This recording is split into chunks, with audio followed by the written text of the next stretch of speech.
Today, the goddess of justice is blind. Today, it seems she's bound and gagged as well.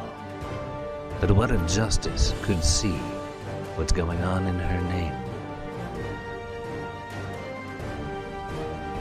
Some crimes are punished, and some crimes are not. But what if corruption had such grim consequences that bankers too big to fail were arrested for breaking the law, and instead of jailing protesters,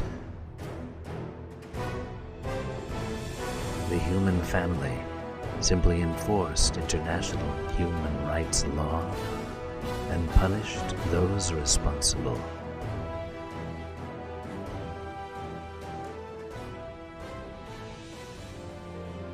What if the goddess of justice removed her blindfold, took a look around, and gave the human family a chance at real justice? What if human suffering finally had to answer to the conscience of humanity itself?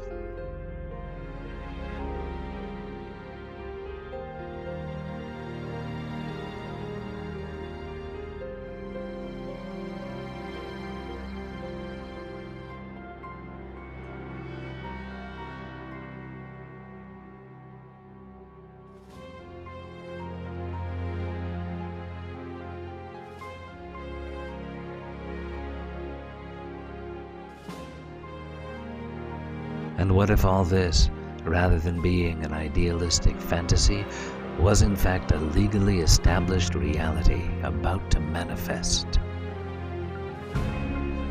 Yes, there are international courts already in place. The International Court of Justice is for nations' claims against other nations.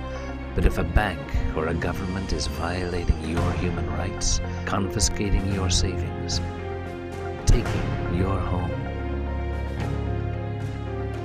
banks blocking use of private funds is against international law.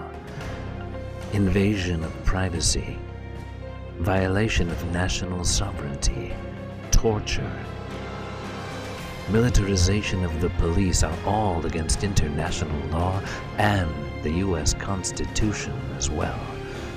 Until now, there has been no international court to which ordinary people could go for justice.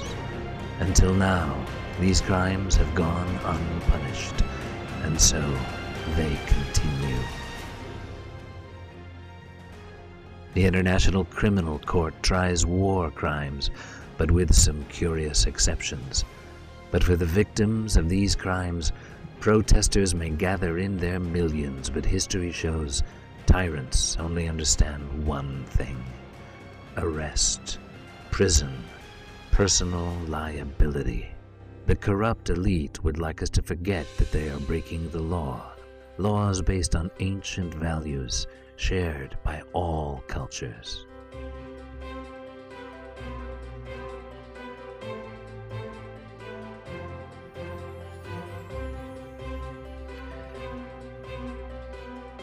The United Nations Charter was based on these values.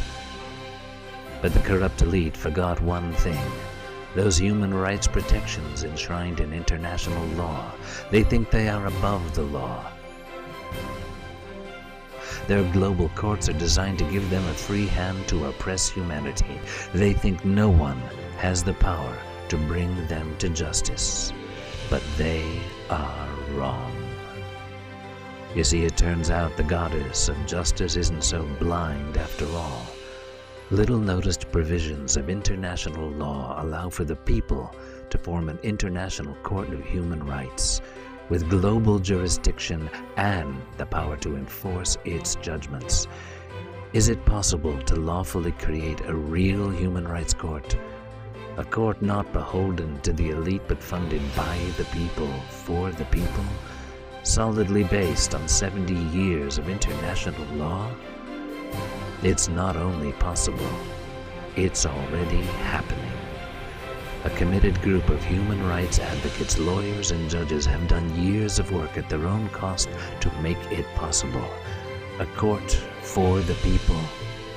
to make peace possible, to make abundance possible.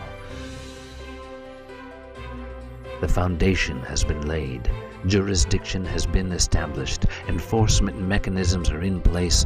We are ready to move ahead. The only thing missing is you. Now, you can help change the course of history. Your support can empower a permanent institution of real social justice. This court is not funded by governments nor by shadowy interest groups, but must be funded by the people for the people. Humanity can join together to protect humanity. The rule of law, the possibility of healing, the arbitration court of international justice.